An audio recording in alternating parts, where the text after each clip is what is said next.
Je m'appelle Noémie, mais mon nom d'artiste c'est Limystique. Je fais un petit peu de tout, j'aime l'illustration évidemment, je fais aussi de la peinture, de la photographie, et j'espère que vous saurez apprécier mon univers coloré autant que moi.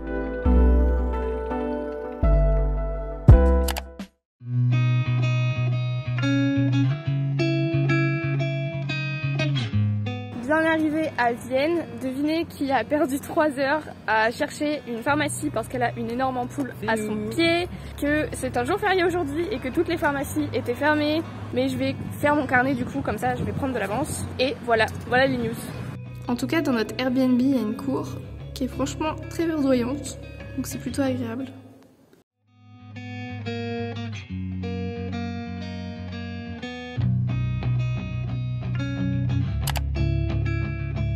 C'est parti pour le vrai premier jour à Vienne. Donc aujourd'hui mon pied va un peu mieux, donc on va pouvoir commencer à découvrir la ville. Ce soir on va au musée MAC, qui est le musée d'art appliqué. J'avais trop envie de le faire, je sais qu'il y a énormément de musées à Vienne, mais c'est celui-ci qui me parlait le plus. On va aller le faire parce que le mardi de 18h à 21h il y a des prix un peu spéciaux, donc c'était le moins cher aujourd'hui, donc on en profite. Donc j'espère que mon pied ira bien et je vais vous filmer tout ça, c'est parti.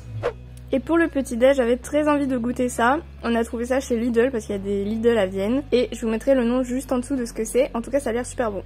On commence la journée avec une petite friperie qui m'a beaucoup surprise. Là-bas, il y a énormément de tenues traditionnelles, de motifs Vichy, de hauts autrichiens forcément. Et ça m'a beaucoup plu. La visite de la ville se poursuit avec un bâtiment à l'architecture étonnante.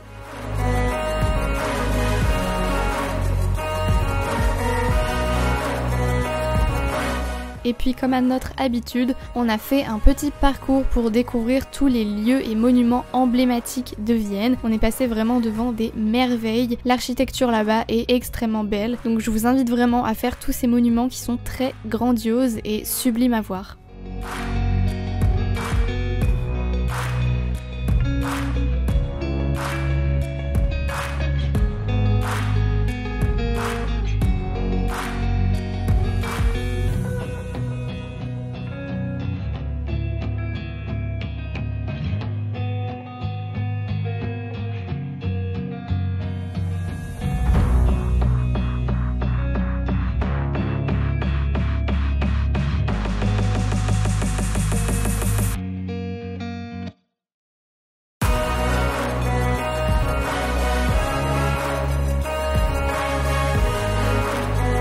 Pour le goûter, on s'est arrêté dans le café Phil prendre un cappuccino juste avant de découvrir le musée MAC, qui est le musée d'art appliqué, et on a énormément aimé l'espace MAC Design Lab qui présentait le travail d'artistes et designers autour de la question de l'évolution de l'homme et de ses consommations dans un futur qui nous est plus ou moins proche.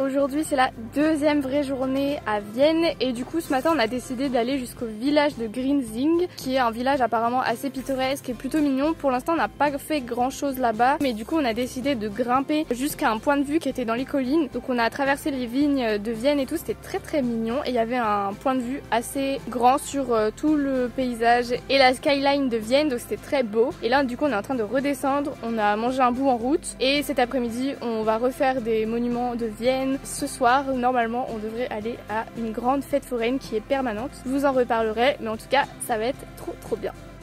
Regardez les maisons qu'on croise, elle a l'air incroyable celle-ci, vraiment pépite.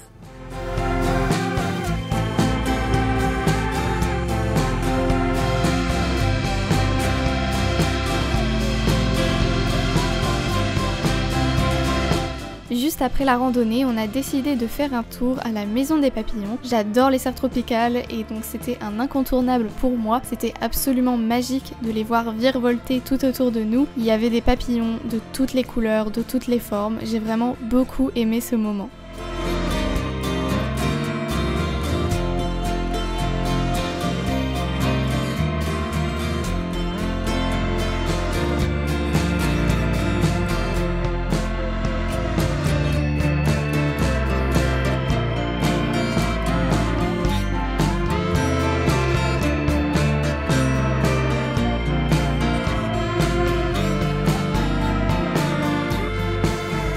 Ensuite, deux lieux que j'ai particulièrement aimés à Vienne. Le premier, c'est le quartier des musées qui réunit énormément de musées différents et c'est un lieu très chouette avec une librairie et des espaces créatifs.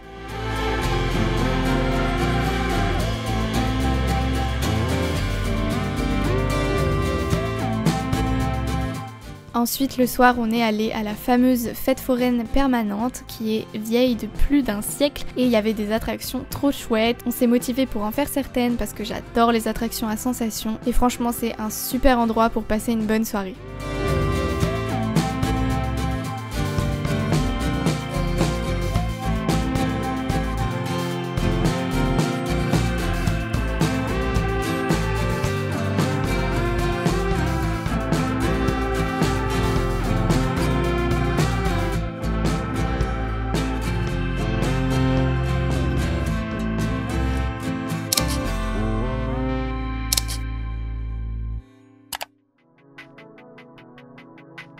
Ce jour-là, direction le Café Central pour petit déjeuner. C'est un café célèbre qui a ouvert en 1876 et qui a accueilli le haut lieu de la scène intellectuelle. Il a été fréquenté par des grands noms dont Freud et c'était super de pouvoir manger dans cette ambiance et déguster un bon café et une bonne pâtisserie.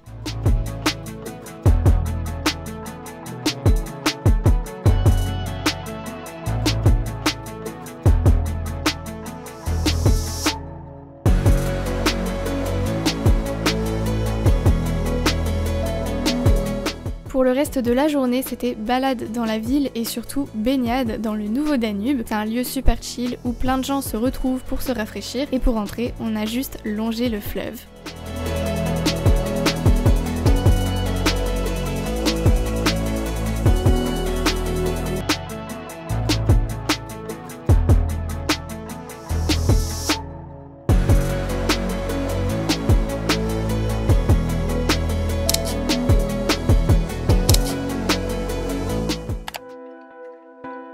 Hello, je vous retrouve une dernière fois pour vous parler des points positifs et négatifs de Vienne, qui est une ville que j'ai adorée, vraiment magnifique. Il y a plein de bâtiments absolument incroyables, que ce soit par la grandeur ou l'architecture. C'est trop beau. C'est une ville, je pense, qui en tant que Français te met tout de suite à l'aise. Le pain est aussi bon qu'en France. Il y a du fromage, bref, vous êtes vraiment à la maison. Et il y a beaucoup de monuments vraiment qui valent le détour, qui valent le coup d'œil. Et ils sont un peu comme à Paris, dans toute la ville. Donc vous pouvez vraiment faire un circuit pour voir ces monuments. Il y a des palais, il y a des châteaux qui sont remplis d'histoire. À Vienne, il y a beaucoup de choses à visiter. Si on compte en plus tous les châteaux, les bibliothèques, les monastères, enfin c'est trop beau, tout est magnifique. Tout ce qui est opéra, orchestre, etc. C'est très beau aussi à découvrir là-bas. Il y a énormément de concerts. Nous, on n'a pas eu le temps ni l'occasion, mais en tout cas, c'est quelque chose que j'aurais adoré faire là-bas.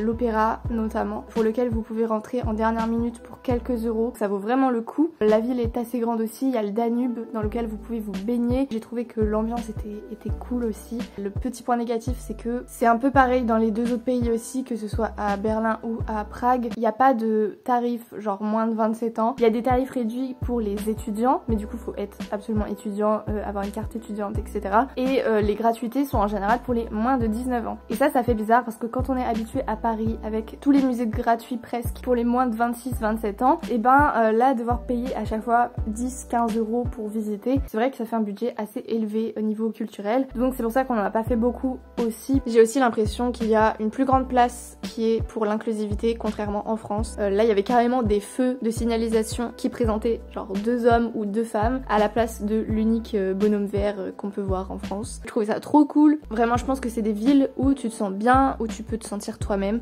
et franchement ça fait du bien. C'est vraiment une expérience que j'ai adoré. Le voyage en train, finalement je kiffe. Donc moi j'ai vraiment beaucoup aimé et je pense vraiment repartir en train en voyage. J'espère que ces 3 vlogs de voyage vous ont plu, vous ont intéressé et je vous dis à bientôt pour une prochaine vidéo. N'hésitez pas à vous abonner à cette chaîne pour ne rien louper et à mon compte Instagram, Lee Mystic Blog. Salut!